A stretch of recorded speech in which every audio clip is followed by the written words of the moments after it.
introduce your keynote speaker for the evening, Veteran Chief Warrant Officer Fred B. Baker II.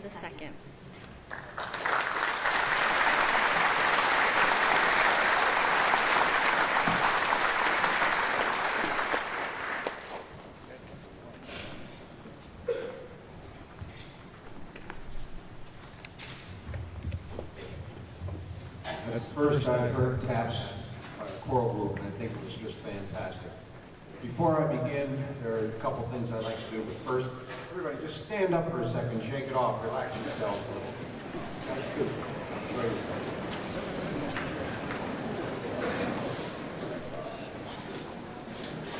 Okay. Feel a little better? Okay, you can sit down. You didn't have to wait for me. Before I begin, how many veterans do we have in here? Can we see a show of hands?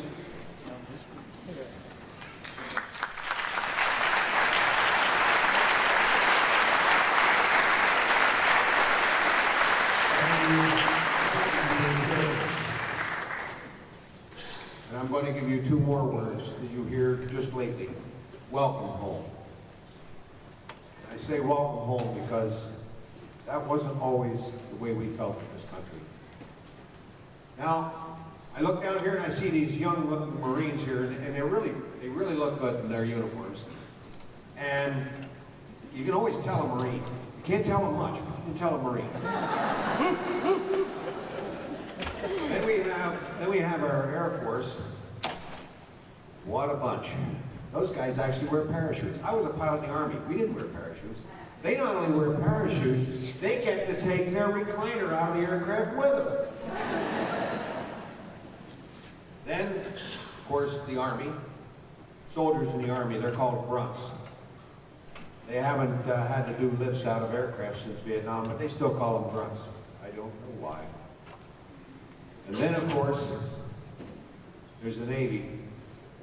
Well, there's also the Coast Guard, but what are they really? But the Navy, well, wait a second. The Coast Guard do teach their people how to swim. They rescue people. The Navy, if you're swimming in the Navy, you're in the wrong place. And one other thing I wanted to mention, I was a helicopter pilot, not to be confused with fighter pilots in the Air Force. If you're in a military function and you don't know who the fighter pilot is, don't worry, he'll tell you. The difference between God and fighter pilots, God doesn't think he's a fighter pilot. I'm very pleased to be here tonight, and I've been thanked for showing up, and I think it's really nice to thank me and everything. I like that, but you know, the truth of the matter is, it's me who needs to thank you.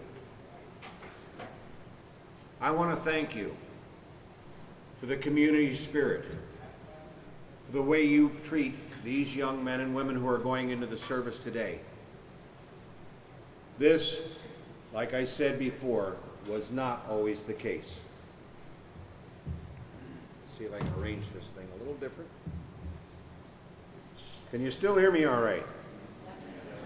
Okay, our 40th president, Ronald Reagan, once said, "Freedom is never more than a generation from extinction." We didn't pass it on to our children in the bloodstream. It must be fought for, protected, and handed on to them so that they may do the same. I came here tonight not to speak to you young folks about your impending service to our nation, but rather a single aspect of that service. As you continue forward, the status, if you will, of being a veteran, and some of my experiences in that status. What is a veteran? Legally, under federal law, the definition of veteran is any person who served honorably on active duty in the armed forces of the United States. Discharges marked general or under honorable conditions also qualify. The great state of New York defines a veteran, defines veteran eligibility in a summary of civil service law, section 85. We're members of the Armed Forces of the United States, served on active duty for other than training purposes in time of war. We're discharged honorably or released under honorable conditions. Are residents of New York and have documented their eligibility. For me, a better definition is a veteran. Whether active duty, retired, National Guard, or Reserve, is someone who at one point in his or her life wrote a blank check made payable to the United States for an amount up to and including my life. That is honor, and there are way too few in this country today who understand it. You young folks entering the military may understand the consequences of that simple little phrase. I sincerely hope you give it serious consideration, for I will tell you for sure, those consequences are foremost in the hearts and minds of your families. As Thomas Jefferson said, the tree of liberty needs to be refreshed from time to time with the blood of patriots and tyrants. 7% of our population is veteran. 7%. Only 7% have stood as a firewall to the protection of our liberties and freedom granted by we the people in the Constitution. It all begins with your term of enlistment, the oath. I, and your name, do solemnly swear or affirm that I will support and defend the Constitution of the United States against all enemies, foreign and domestic, that I will bear true faith and allegiance to the same, and that I will obey the orders of the President of the United States and the orders of the officers so appointed over me according to the regulations and the Uniform Code of Military Justice. And the most important part, so help me God. My active service began in June of 1967 and ended in August of 1971. My tour in Vietnam was from October of 1968 until October of 1969. Just a little more than 4 years earned me the title of veteran. And just 1 year, just a little more than 1 year, qualified me to that wonderful title of combat veteran. I have always been extremely proud of my service and the service of those with me. However, there are still many who don't share that same pride. In fact, there are those who deride the military, and the reasons are varied and sometimes quite illogical. I personally find such behavior deplorable, and will herein dispel some of the myths that have been passed down through the generations and perpetuated by the foolish and ignorant as seen through the eyes of this veteran. Vietnam veterans have a strong distaste for protesters. Those who protest our current war are blissfully ignorant to the history of their predecessors. They think that because protests ended the Vietnam War, that Vietnam veterans would flock to their cause. For us, it is much more personal. During our time, we were insulted, assaulted, reviled, and our reputations maligned. In our opinion, all who were against the war in Vietnam used any and all means, including outright lies, to further their cause. Most egregiously, they blamed Vietnam veterans and other soldiers for the war. A friend and fellow veteran from Tennessee, John Nichols, once said,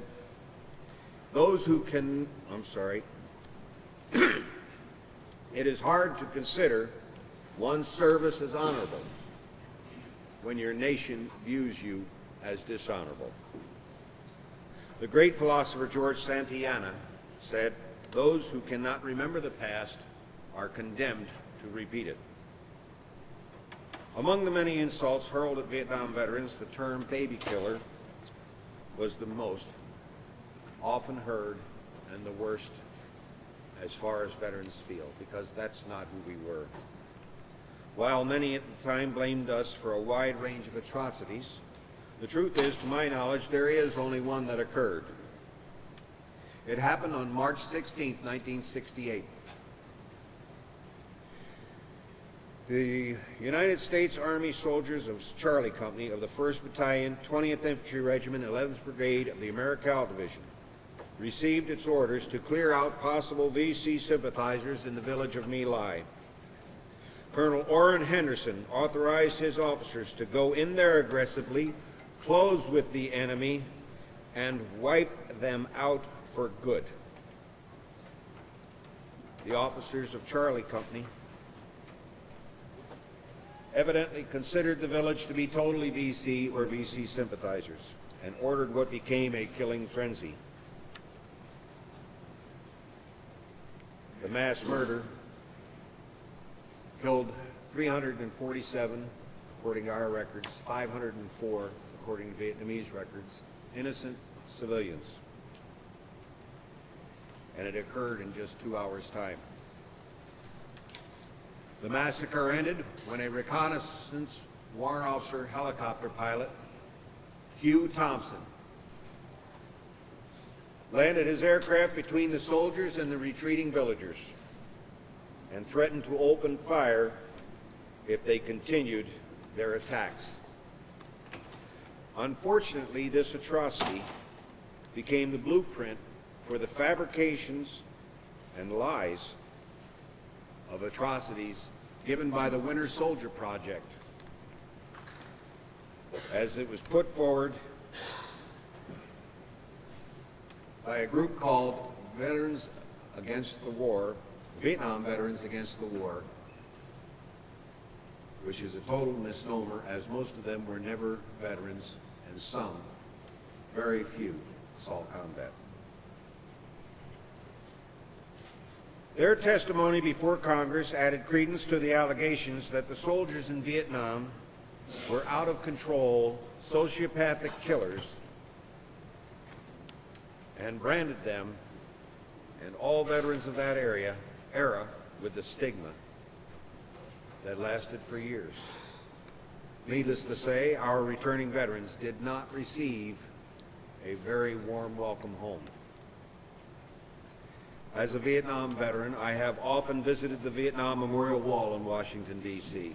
On my second trip in 2005, a fellow veteran approached me and greeted me with the words, "Welcome home, brother." A wide range of unexpected emotions and inability to respond instantly struck me. It was the first time anyone had ever addressed me with that simple yet powerful saying. I have often reminisced about that day and of the emotions I felt.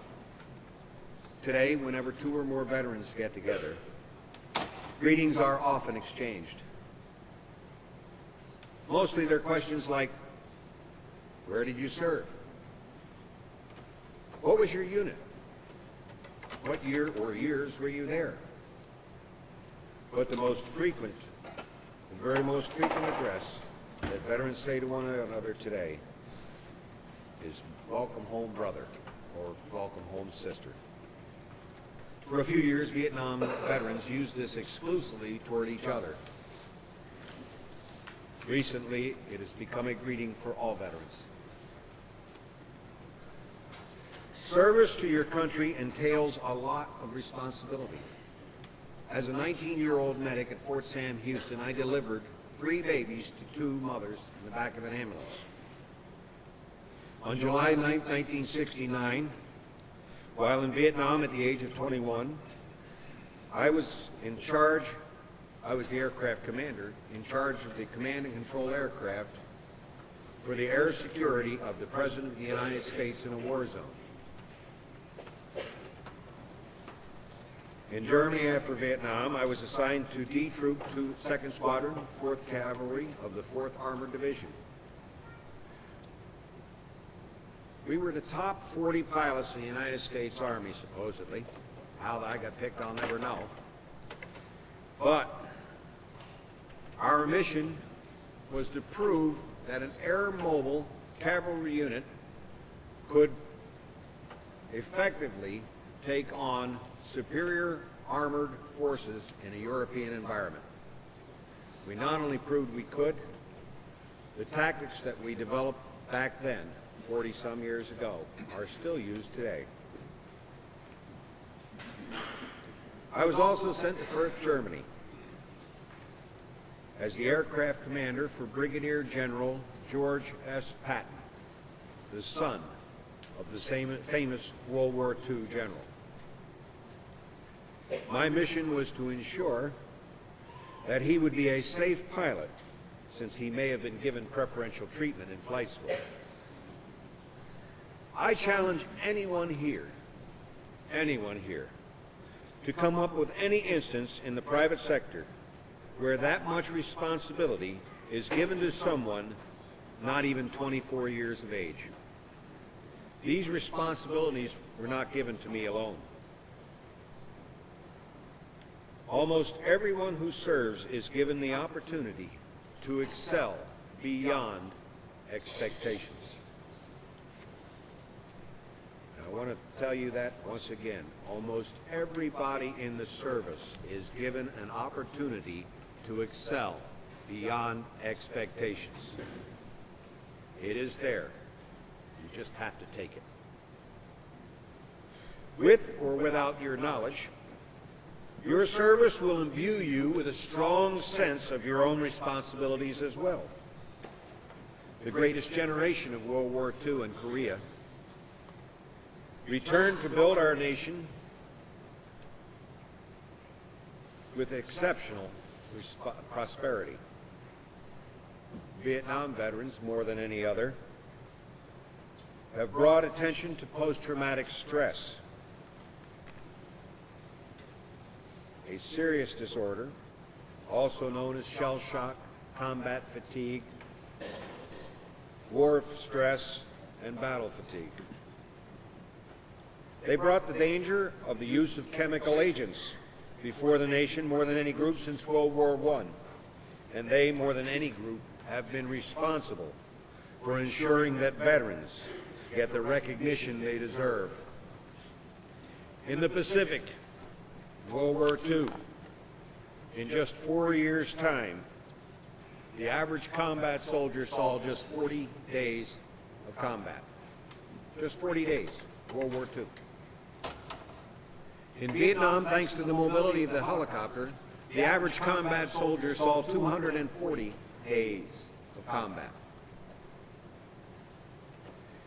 Today, our young folks have no real security, no real base camp.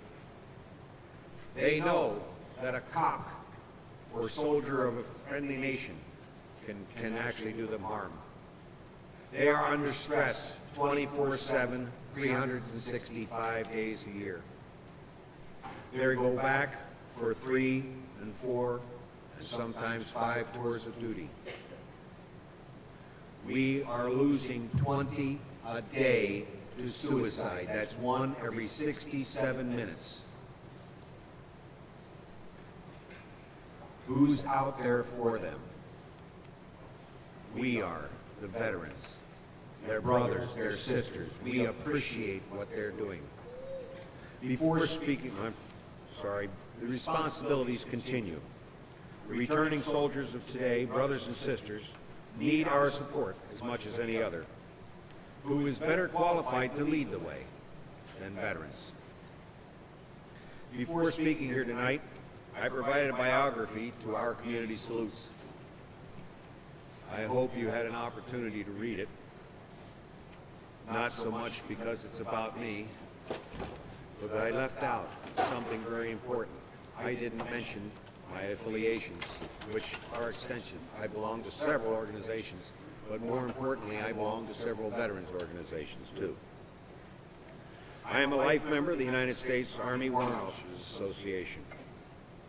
I am a life member of the Military Order of the Purple Heart, a life member, former adjutant, former quartermaster, and national aide-de-camp of the Veterans of Foreign Wars. I am a life member of the AMVETS. I am a life member, former chaplain, vice commander, parliamentarian, historian, adjutant of the year 2010, and presently Judge Advocate General for the American Legion. I'm also a present-day district deputy commander and adjutant for the 15th District of the American Legion in Pennsylvania.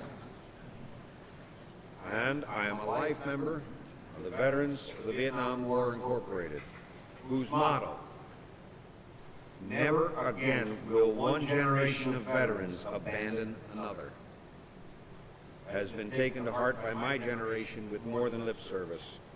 It is a solemn responsibility. I'm pleased to tell you, there's nothing special about me.